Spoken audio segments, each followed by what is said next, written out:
Welcome to the latest episode of our podcast series for financial advisors. Today's episode is Changing Channels, how a Wirehouse team went independent without leaving the firm and grew from $280 million to $1.7 billion.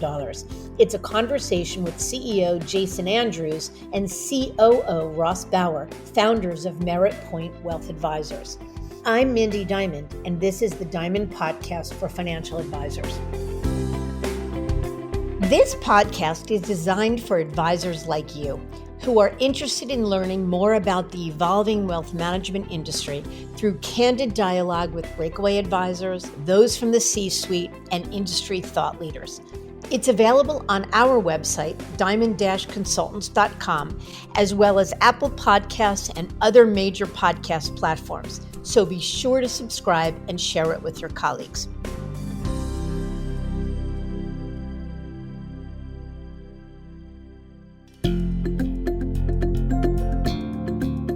At Diamond Consultants, our mission is to help advisors live their best business life.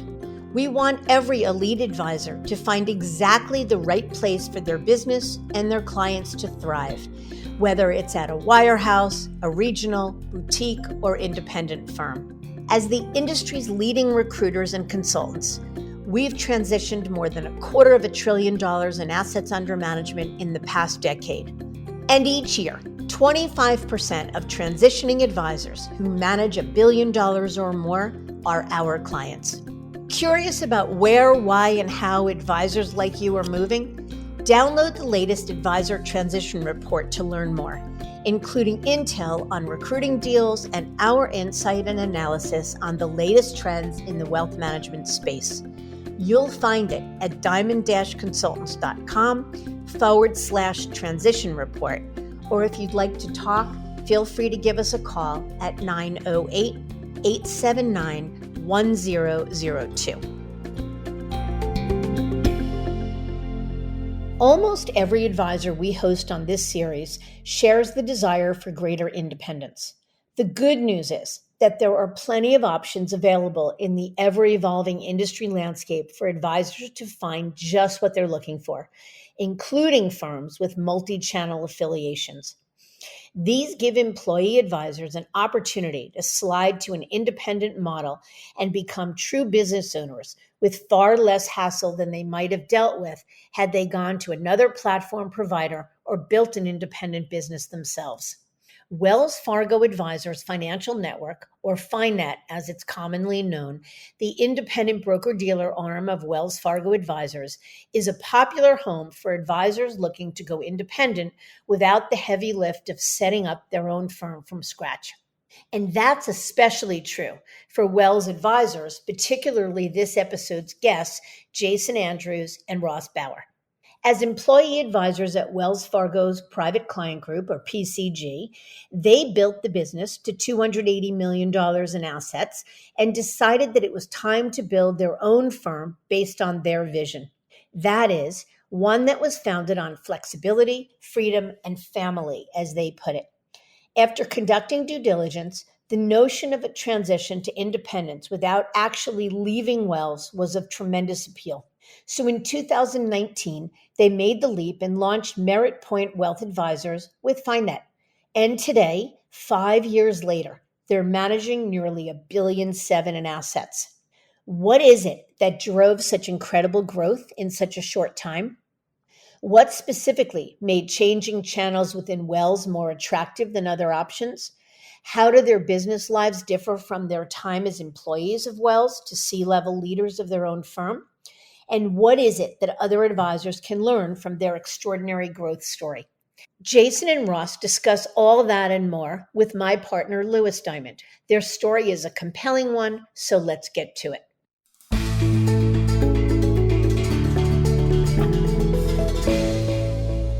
Jay and Ross, thank you for joining us today. Let's jump into things. Awesome. Let's do it. Thanks, Lewis. Let's start with Jay first. Can you please walk us through your background and what led you into the industry to begin with?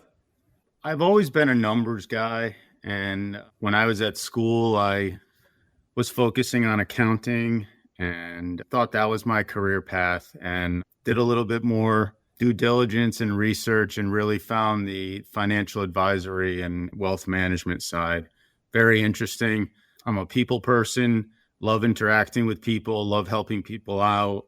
Got started that way. I began my career at Payne Weber back in 2000, which I guess I've been in the industry that makes it 24 years now. And then Payne Weber became UBS. And I decided to move my clients, my book of business from UBS over to what was Wachovia at the time. And I don't know if you recall, but the date was September 26th, 2008, the great financial crisis. And so I moved over to Wachovia because I knew that they had some type of independent space that I would be interested down the road. But that weekend, Wachovia, unfortunately, got taken over by Wells, which is great. And that was the weekend I moved my book. Talk about timing. And talk about timing. One of the things that taught me was if the clients moved with me then, they were going to be with me for life. So that was definitely interesting times. Glad I did it. And we're here now. We started Merritt Wealth Advisors in 2019, moved over from Wells Fargo Advisors, the PCG side, and it's been great ever since. I can't believe you decided to layer in probably the two most stressful moments of your career. First, your first time transitioning your business at the same weekend that your firm that you just joined and pitched your clients on pretty much went belly up and was taken over by a new parent. So I would say if, aside from clients sticking with you personally, if you're able to brave that and you're able to keep your cool, then you can probably accomplish anything going forward. Yeah, it was really weird because I remember calling clients that Saturday. We thought we were getting taken over by Citigroup, and then a couple other banks were named. So it was, yes, if I can get through that, I guess, Ross, we can get through anything, right? Right. Absolutely. Ross, how about you? Same question. What led you into the industry?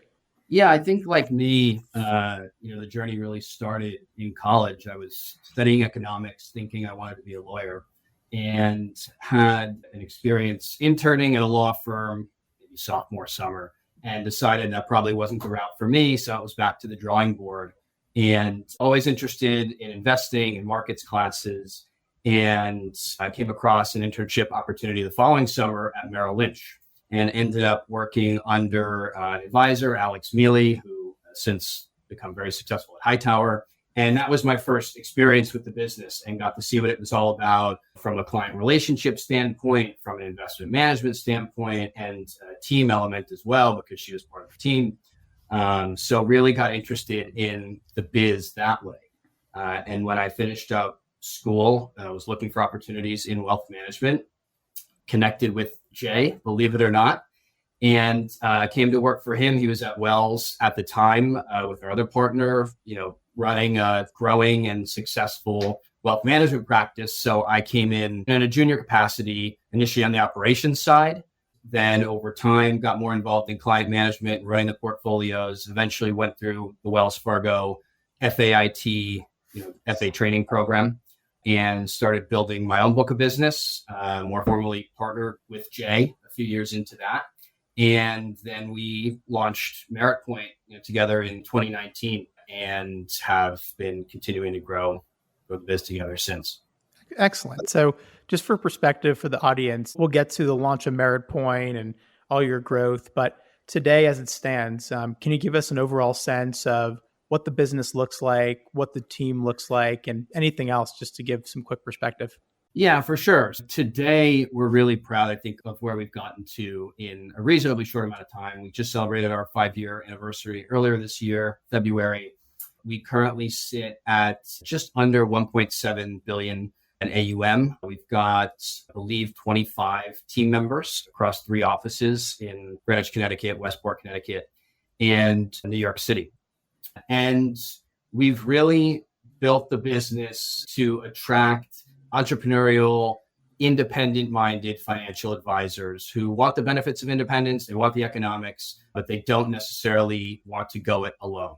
Our model is highly supportive. We do all the staff management. We do all the benefits offerings for staff, advisors, 401k, healthcare, payroll, management, compliance, supervision, you name it. All the stuff you get in a wirehouse or a bank model, but with more flexibility, more autonomy over how advisors run their practices, and generally speaking, the better economics that come with independence. Interesting. So is the focus of the business and most of your growth, is it coming from partnering with like-minded advisors, or is it more driving growth organically to your own personal wealth management practices? It's definitely been more about attracting like-minded wealth advisors. And I think when we started the business, we really spent the first year, 2019, 2020, getting a platform together and infrastructure together that could support the growth that we wanted to have by expanding the team. And once we had the pieces in place, we really made a push to get the word out there, get the name and the brand out there to other like-minded advisors who would be interested in joining us. Brought our first recruit on from Ameriprise in, I think, March of 2020, right when COVID hit, which was a crazy time everyone remembers. And I remember having a conversation with her saying, hey, we still doing this thing? And she said, yep, let's do it. So moved that practice in March of 2020 and have continued to focus on giving advisors the infrastructure that they want to manage their businesses independently. I'm curious, you mentioned that you spent some time getting the infrastructure in place before going out to start recruiting advisors. I'd love to just pull on that thread a little bit because I think it's an important concept, and we'd love to know, in your experience, what did it take to be ready to be a platform that folks wanted to come to? Because I think a lot of times in this industry, folks, they're successful and they say, hey, people are going to follow me because I'm successful, but they don't necessarily take some pretty important steps before they go out to the market. So I'm curious because I think people would benefit from your perspective because clearly the investments you made paid off. What did that question mean to you? So getting the infrastructure set up, what did that entail? Yeah, look, I think you want to really know what you're doing before you start selling a product or an idea or a vision to other people. So for us, this was really the first time we became business owners, right? We were successful advisors, but setting up our own shop was a whole new thing. Negotiating leases, we were managing an office renovation. I became the branch manager and served as a branch manager for quite some time after that. So had to take the Series 24 and put on the compliance hat and learn how to manage not just advisors, but associates as well, who have their own aspirations and goals for growing their careers. Things like, hey, how does my health insurance work? Or how can I acquire the next client? And why is Merritt Point a good place to do that? I think it really, we're still learning today. I think Jade agreed with me there, but I think it took a full year cycle of us doing and learning those things to be in a place where we could confidently say to someone, yes, you should come run your business and bring your clients that you have sweated for all these years and taken such excellent care of. You should join us and service them here because we feel we can help you do it better and we can give you more growth potential and be a long-term home for you. And I think it's really important to have the infrastructure in place to build your reputation and to take your time with it. I think a lot of people want to rush into your recruiting, like you mentioned, Lewis. And I think you really need to take your time to decide who you are as a firm, what your vision is, and then find the like-minded advisors that can be great additions. Yeah, I like that. And it certainly resonates because, something I tell folks all the time is you got to hold your business up to the light, to take yourself out of it. Let's pretend that you're not the CEO or the COO and you're just a random advisor who was looking at your firm and analyzing it. What is it that they're going to walk away thinking? And if it's just, oh, they're successful advisors, there's many groups that are successful advisors. So I think putting in the work to get it right before you go out to market is the only way to do it. So I think we're aligned there. I'm curious. So this will be a question for either Ross or Jay. How do you split your duties between Ross serving as COO and Jason as CEO? I think everyone knows that different partners and team members do different things, but I'm curious just how you guys define the roles and where each of you owns and maybe some areas of overlap.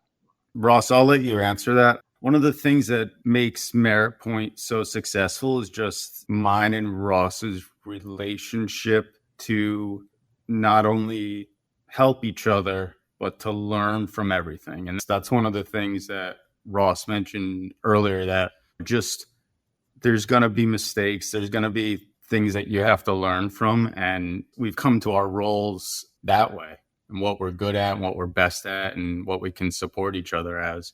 But I'll let Ross answer that and then I'll jump in after. Yeah, no, I mean, I agree with Jay there. I think one of the main differences is my background in operations. Jay and I have been partners for a long time, as he was alluding to, like we could almost finish each other's sentences, right?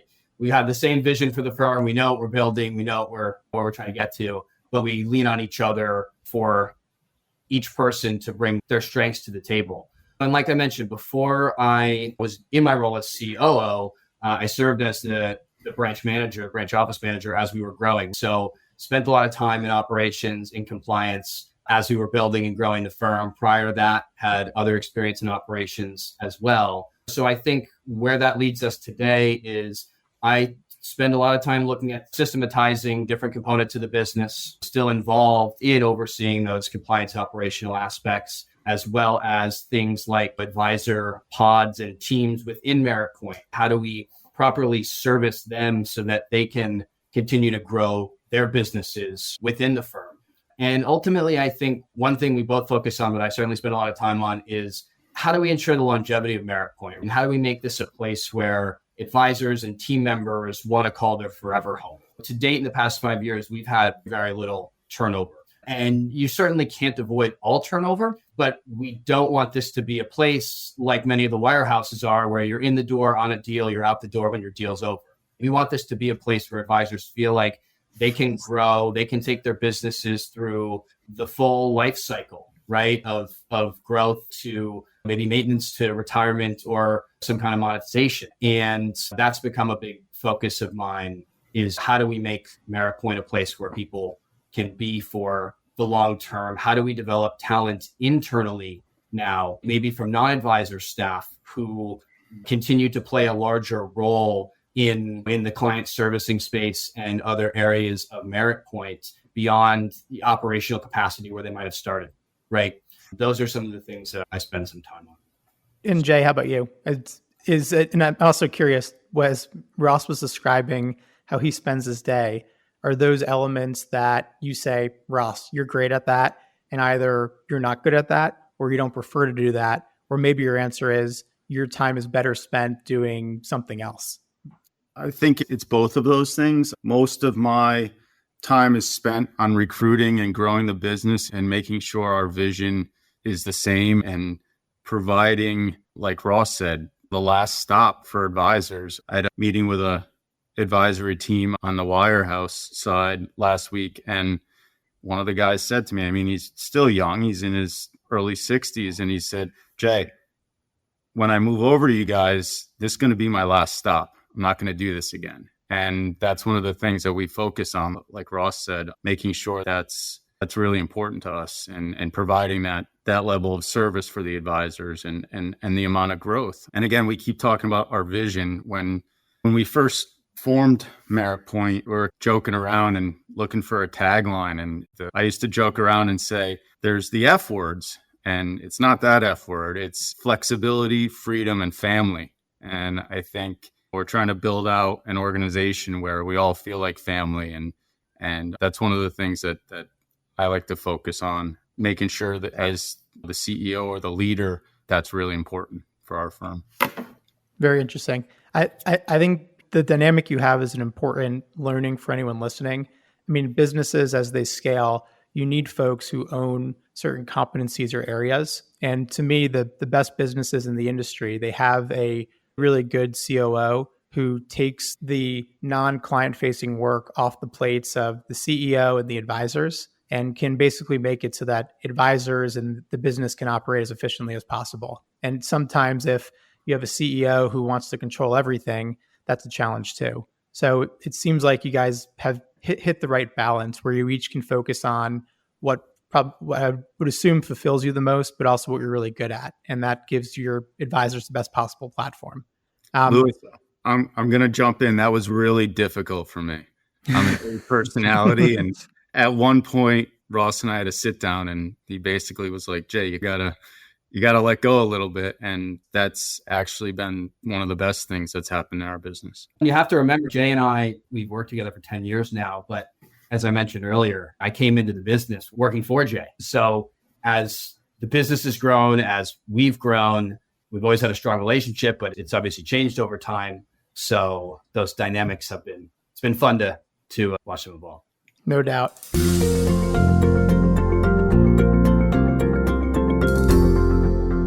So Jay, question for you. Thinking back to 2000, 2001 or so, how did you initially attract your first clients? And what strategies have been most effective for you in growing your own client base? So talking about individual clients, not in recruiting advisors. We could talk about that later. I may be dating myself, but the way I got my first client was a cold call. When I first got into the business and I was at Payne Weber and we spent weekends in Weehawken training and they were teaching how to cold call, and I would just dial. And that's really how I got my first client, and obviously additional clients. Most of where my client base came from was I did a ton of lectures and seminars, whether they were at the local library, whether they were at doing something for the kids' school, just getting in front of people. I think you're speaking in front of 10, 20 people, usually 10 or 15% of them will just flat out like you and want to at least talk to you and continue the conversation. So that really helped. I also would go around to a local real estate firm where I developed a self-employed 401k platform for them. So I would talk to a lot of the realtors and talk to them about retirement planning and putting more money away. And so I would be out and about every Tuesday and Thursday at their sales meetings, talking to people about investing and retirement and self-employed 401ks. And then obviously you hear from other people in the industry, you do a good job, you get referrals, but I would say a lot of seminars and a lot of speaking engagements after the cold calling died down. Very interesting. Yeah, but my guess is you found something that was more scalable than individual cold calling. And I love that you found a very specific niche or area with the self-employed 401ks for real estate agents. I mean, we've interviewed tons and tons of folks on this podcast. Most of them are very successful. And I think that is a commonality amongst the most successful advisors, is landing upon or stumbling into a potential niche where you can become an expert and really stand out from a crowded field. So thank you for sharing that. Let's talk about the transition into the independent channel within Wells. So in 2019, with about 280 million in assets, you moved your team from the W-2 employee side of Wells Fargo Advisors to Wells Fargo's independent unit, FiNet. Can you talk about what motivated you to make that change at that time? I can take this. Yeah, I'll let you take it, Jay. You were spearheading it really at the time. So I realized not only that I wanted to be a business owner, but also that there was a better way to build a platform for advisors with additional flexibility. On the W-2 side, you had to fit in a box and you only got X amount of support staff and you only got this and you had to use this computer and this and that. And I think going over and having the ability and the flexibility to build out a business was fantastic, and see the vision and be able to build a wirehouse model on the independent side. And I think that's one of the things that's amazing, where most of the advisors that we've brought on have come from the wirehouse side. So they know I just have to deal with my clients and I just plug in my computer and it works and I get healthcare benefits and I get all this and I don't have to worry about the Wi-Fi and I don't have to worry about this and I don't have to worry about negotiating, office space. I don't have to do any of this, but I still have the flexibility. If I want to hire another assistant, I can do that. It was very interesting to me to see that there was a lot more ability to provide for advisors and tweak the platform, if you will. And it was very exciting. I think Ross, when I first told him that our first office space, I was going to get 2 or 3 additional offices and they were going to be empty, he was like, well, wait, Jay, what do you mean? And I was like, well, we have the vision. We're going to recruit and this is what we're going to do. Just being able to see that was interesting. And then again, that's a goal we got to fill these. We're business owners. We're spending money. We have to fill these offices, which was an incentive for. Which we then did, and then we outgrew the space and we got a bigger space. Right. So thinking back to, say, 2018 or some point in 2019, before you launched Merritt Point. How much of the vision that you had is still intact today, and how much has it changed?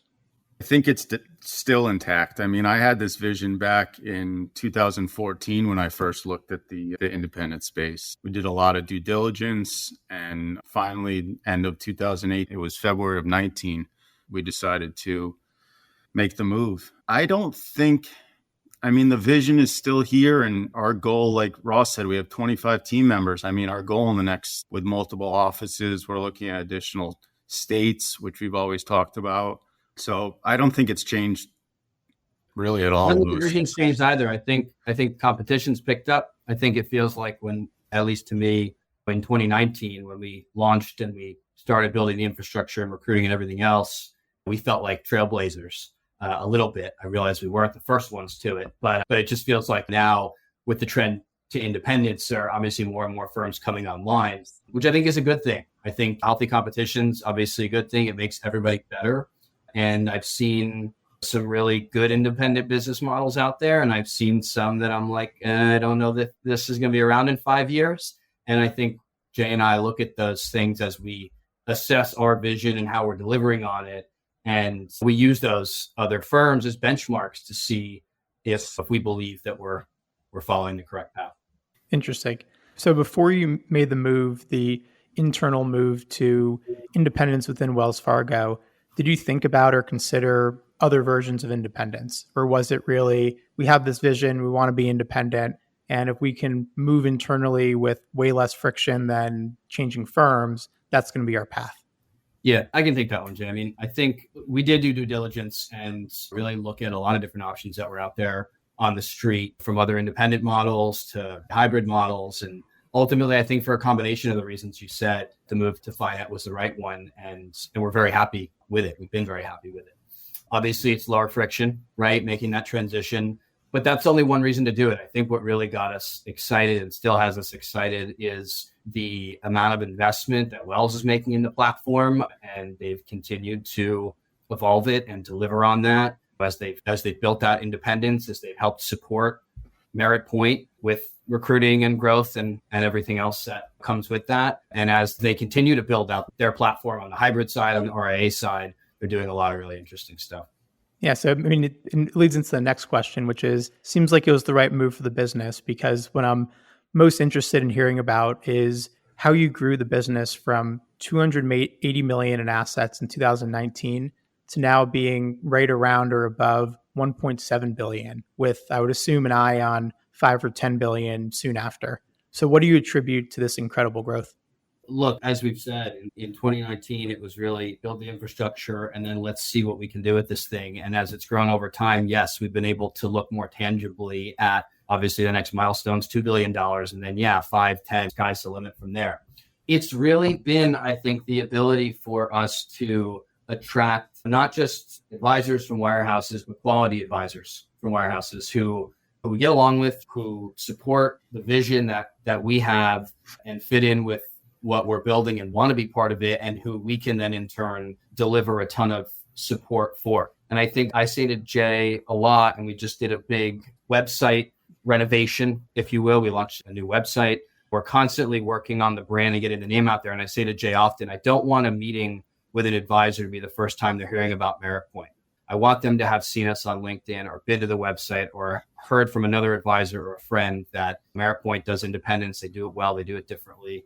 And they're a good place to be. And so that's really where the scale has come from. It's largely been through recruiting other successful advisors, successful teams who want to run their practices here. And as the brand's grown and as we've worked really hard on the reputation of the firm, it's coming from a variety of different sources, whether it be wholesalers or recruiters or word of mouth. We've brought in some really great folks that way. And I think as we continue to evolve, and also in addition to that, we've had some acquisition opportunities too, which has been a nice thing, and maybe will become another component down the line, a bigger component down the line. That's great. Going back to Ross's original point, building out a wirehouse model on the independent side has made it very comfortable for advisors. And I think that's led to a lot of success where oh, I can be independent, but I don't have to worry about everything. That's great. Where do I sign? I think what's interesting about your growth strategy, it's not that one's better than the other, but a lot of successful advisors who are employed by a major wirehouse, they'll go independent in order to grow their own personal business. They have a vision for serving clients in a different way and doing marketing initiatives to drive organic growth or adding in new services. It seems like from the minute you started Merritt Point, I'm sure that was part of it, but it was more so going to be focused on let's grow the AUM by recruiting like-minded advisors and acquiring businesses rather than how do we grow Jay and Ross's personal practices. Yeah, I think that's exactly right. And I think a couple of things you just hit on, Lewis. What we've done is try to provide those things you mentioned to our advisors. So we've got a partnership with a marketing and design firm that our advisors have access to virtually as much as they need if they want to design customized materials for their team or their advisor brand within Merritt Point. We've got team members that are focused on getting that messaging out via email and on LinkedIn, social, et cetera. So helping them brand and grow their practices with the support of Merritt Point is something we offer. We have a quarterly newsletter, right, that different members of the team contribute economic commentary, planning commentary, right? Different things that the advisors don't have to go themselves and create, but they can brand Merritt Point with their own brand if they want to, and they can share them, with clients. We do a bunch of Zoom lectures. We do a couple in-person events a year, all for our advisors to be able to offer to their clients or invite prospects to, because we really want to facilitate them growing their businesses and deliver some of the things that we felt were lacking on the Wirehouse side. Very interesting. Can we talk a little bit about, to the extent you're able to talk about it, how does the economic relationship work between you and the advisors? Are the advisors independent contractors who own their books and own their clients? Are they W-2s? And how does the economic split work between you and the practices you're bringing on? The answer to the question is the advisors are independent contractors, right? 1099. They own their clients, right? We're very upfront about that. We always have that conversation early on. We sign non-solicitations when the advisors come in the door. If you wake up one day and you don't like Ross and Jay's outfit choices anymore, whatever, you want to walk out the door, your clients are yours, right? We're not going to call on them. So that's the relationship there. And I think what we've tried to do economically is pass through as much of the economics to the advisors as possible. Obviously, we're building out infrastructure here, and that takes capital to run and to build. And we need that capital to be able to deliver the experience to the advisors and their clients. But we really try to pass through as much of the economic value as we can to the advisors who are entrusting us to be the platform that they're running their business on.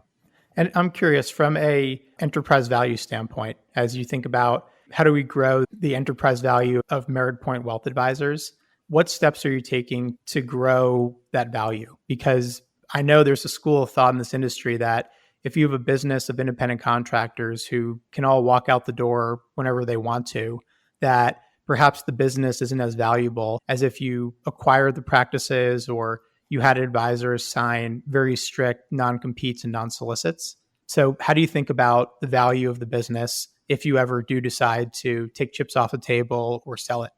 Look, what being said, we sign the non-solicits and advisors' clients are their own, all 100% true. But for example, advisors that come externally, there may be capital that they take from the FiNet side that ties them into FiNet. And so our relationship with the advisors, with FiNet, obviously plays a role in their staying and being committed to the firm. And I think as we look down the line at enterprise value, monetization opportunities, et cetera, yeah, I agree with you. Everyone's got to be rowing in the same direction to maximize that. But it should be through aligned incentive, not handcuffs. And that's something that I think we think a lot about.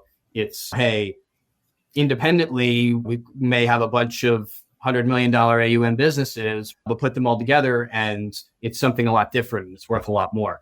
And that's how we try to think about what we're building out. I like that. It's aligned interests and not handcuffs. So basically, you're building a firm and and a buyer or an investor would see value in your firm because you're building a place where people want to remain because it makes sense for them, not because they're required to stay. Totally. We want people that want to be here. Love it. Can you share some recruitment success stories briefly? Just who are some advisors, and if you can use their names or not, where do they come from? And in your view, what were the reasons they joined you versus going to FiNet directly or going to another wirehouse or going to another independent firm? Jay, you want to take that one? Yeah, I think I'll talk a little bit about a UBS team we brought over. I think I touched on a few of the points, but there was a UBS team that just wanted to go independent. They actually looked at opening their own shop and doing it on their own. And when we were introduced to them, they found our model to be very advantageous for what they were trying to build. They had one assistant and two advisors. They wanted to bring over a CFP with them. They eventually wanted to get more support staff. They wanted to do some additional marketing. They wanted to build out relationships with CPAs. And that was something that they were able to do over here. And that was a long process. It was not only doing the due diligence of, can we hold some of their investments and assets here on the Wells platform, but also them describing their business plan and their own business model and how we could make that work here at Merritt Point. And they came over, they brought over almost both their entire books, the team, and they're above where they were hired on their T12, and they're crushing it now. And one of them called me the other day and they were like, Jay, this is just unbelievable. I wish I did this 10 years ago, just having the extra support, just having, like Ross said, systems in place. And Ross has done a really good job with that, where, if they have a question about a trade error, who do I go to, or this or that? And it's, again, we're all aligned and we're all a team, but also having the flexibility again to be able to build out a business within a business, I think was the big selling point for them. Yeah, and I think to their credit, right? Like they had a significant business or two independent significant businesses. They were combining and joining Merritt Point. It was a big lift, right, for them and for us as well. And I think something Jay mentioned earlier about it's not all perfect all the time. And someone asked me recently about transitions and was there a secret sauce or how do they work? And I'm sure you've heard this before, Lewis, but every transition is different. The only promise I can make or that I've seen is that something will always come up. Something will always go wrong, but you have to be ready for it, even if you don't know what it is. And it's how do you react? What stopgaps and systems do you have in place? Can you shift additional support within the firm to help with those transitions? Do you have the contacts within the BD or the RAA to get exceptions made or get things done in an expedited way when they need to be done? That's, I think, like where the focus should be when we talk about building out infrastructure that's ready for transitions, knowing that there's no way you can prevent every little thing that could possibly go wrong, right? I completely agree. I always say there's no replacement for preparation, but you have to have a certain level of tolerance that things are going to go wrong, things you never thought were going to happen. And as many questions as you might ask, it's never going to be 100% perfect. Been doing this for 30 years, have facilitated hundreds and hundreds of transitions at this point, and there's always something that goes wrong, but still there's no replacement for asking questions and being prepared, because you can at least avoid some potential hiccups or bumps in the road. So I am with you. I want to ask you a question, and hopefully you can be honest about this, but no firm or model is perfect. If it was, everyone would go there. I wouldn't be in business, and you guys probably wouldn't be either. So are there elements of independence within Wells Fargo that are less ideal, either relative to the RIA world or just in general? I'm happy to take this one. Look, I think the platform, as we mentioned, when we transitioned to FiNet, part of the reason was we liked the platform, right? We like the investment infrastructure, the due diligence that Wells' team does on funds and products and everything else. And also some of the things that are more unique to not just the Wire, but Wire that's affiliated with a large bank, right? Especially on the lending side and the private banking side, as you're dealing with ultra high net worth clients, there are some tools and resources in there that become very useful. And so we wanted to maintain all of that. And that's been really great for us. I think the only thing that comes to mind in the RIA world that's obviously a little bit different is the ability to be multi-custodial. And really only in our mind right now, only as that comes to acquiring other businesses or other RIAs, it just broadens your reach. So I think that's something we think about. But again, that's something Wells is thinking about too in their independent channel, and how do they facilitate firms that want to do that. So we're very optimistic, and we're in constant contact with the teams that are building out that infrastructure, and we're looking forward to that evolution. That's a great answer, because obviously there's still immense benefits to staying where you are and leaning into the capabilities that you have access to. But I think it's healthy to at least know some of the potential blind spots. And ultimately, you'll stay and keep running Merritt Point within FiNet as long as the benefits that they provide far outweigh some of the things that you might be able to accomplish outside. But it seems like for now, you're definitely in the right spot. So Jay, I got a question for you. You mentioned when we were talking about the separation of duties between you and Ross, the COO CEO dynamic, that you had to let go of some control, and that was challenging for you. What was it like migrating from being a team lead as an employee of Wells Fargo to becoming a CEO? And what have you done to prepare yourself for this increase in responsibility and leadership duties? Maybe my brain's wired for this to be a business owner, but it wasn't that different, because the way we always treated our practice on the wire side was it was a business. And you're not necessarily having to worry about paying the electric bill or whatnot, but we always ran it as a business. So it wasn't that different going forward with this. But like we said before, there was a big learning curve, reading a lot of books on not only business management, but also personnel management. And I think that was Ross was a big help with this, and having to wear all kinds of different hats, whether it's HR, whether it's being the person they call when there's an issue, or the online services isn't working or whatnot. But a lot of it is just hard work and learning, not only as you go, but Ross and I talk all the time, and he'll tell me, Jay, I read this great book, or I picked this up, or I learned this or whatnot. So it was definitely a learning experience, but I always felt comfortable with it. And I'm the type of person where I can look at something and see if there's a better route to go. And this was just like natural to me, like being on the wire side, just thinking I can run a business and I can do this that way. Yeah, that is a big shift we've seen in the industry. Is the biggest and best teams, they really run businesses within businesses. Mm-hmm. They might get a W-2 rather than a 1099 or a K-1. But at the end of the day, they're making decisions like they run a business, because they really do. And the best independent advisors who break away from a major firm, they have that mindset.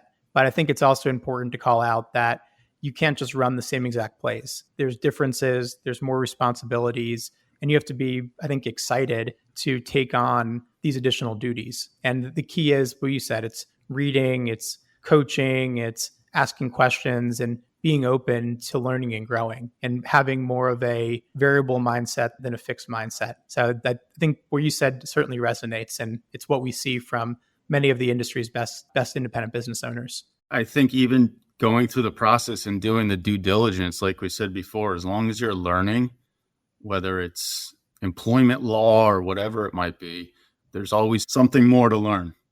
No doubt. 2 more questions before we wrap up. So question for both of you. Ross, I know you have a new baby at home. Jay, you have a family. Obviously, probably like most advisors, maintaining a semblance of work-life balance is really important to you. So how do you manage those conflicting demands of having a healthy work-life balance, running a business, and running a much larger business today than you ever did before? How do you do it?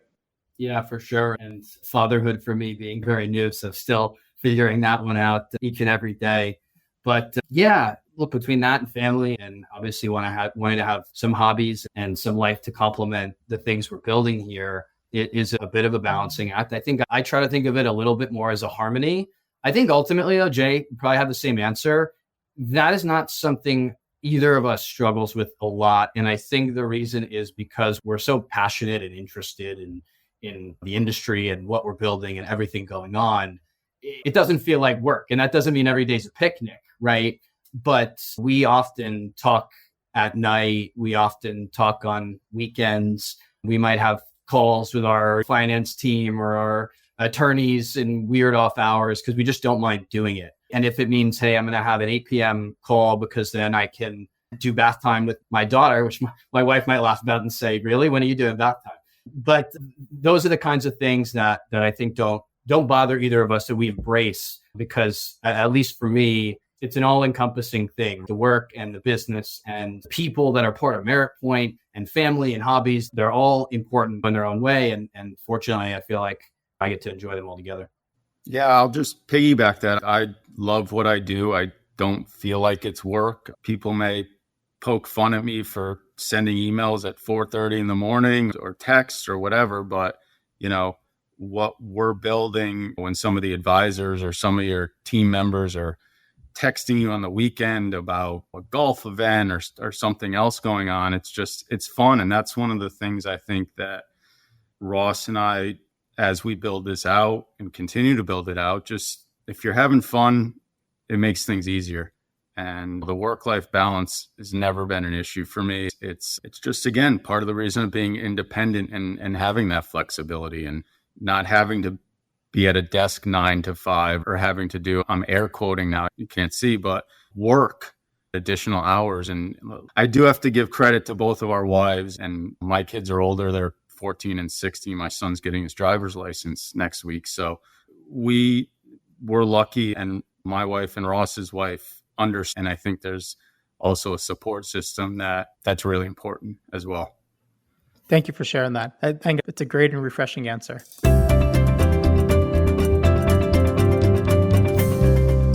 One last question to take us home for either or both of you, but any advice for those considering change or thinking about change?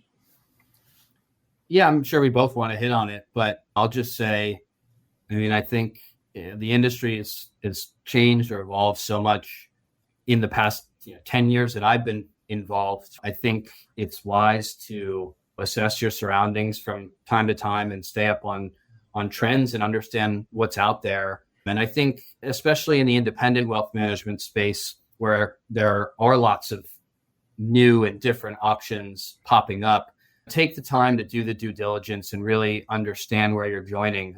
I see, as I'm sure you do, Lewis, from time to time, advisors may be shopping for the biggest check or the highest payout, and they're missing out on, well, do I really want to work at this place for the next 10 years, 20 years, whatever it may be, maybe more? And where is my business going to be able to experience the most growth? Where am I going to get the support that I need? Where can I unlock the most value from my practice? And where do I have a voice? Where do they want to hear what I have to say? Because I think all those things are really important, in addition to understanding your economics, which I think is another thing where, again, I come across advisors that are will say, well, so-and-so quoted me a 90% payout and giant check and blah, blah, blah. And sometimes if it sounds too good to be true, maybe it is. And also, okay, your payout might be quoted as X, but what is that really covering, right? Versus what are you expected to go into your own pocket for? And I think just make sure you take the time to understand those things and you're looking at apples to apples, not apples to oranges. Well said. Anything to add, Jay? I would just say, if you're looking at the independent space, just make sure you want to be a business owner. Make sure you're okay getting that call at 7:30 in the morning that the Wi-Fi is down and an advisor has to run a report for a big client meeting.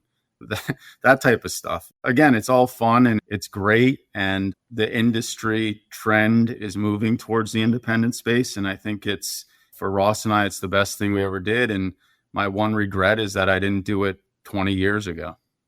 Yeah, well said. I love elements of what you both said. Ross, completely agree that every so often advisors owe it to themselves and their clients to just get educated on what's happening. Doesn't mean they're going to leave. Doesn't even mean they're that unhappy. But unless you really poke your head up and objectively look at what your current situation is and what's changed around you, it's impossible to know whether you're truly in the best spot for the future. So that was terrific. Guys, thank you both for investing time with us, sharing the Merritt Point playbook for going from $280 million as a practice within Wells Fargo Advisors to now running a rapidly growing enterprise. Really appreciate your candor and sharing your secrets for success. So we'll have to do this again sometime. Would love that. A lot of fun. Thank you, Lewis. Great. Thank you for having me.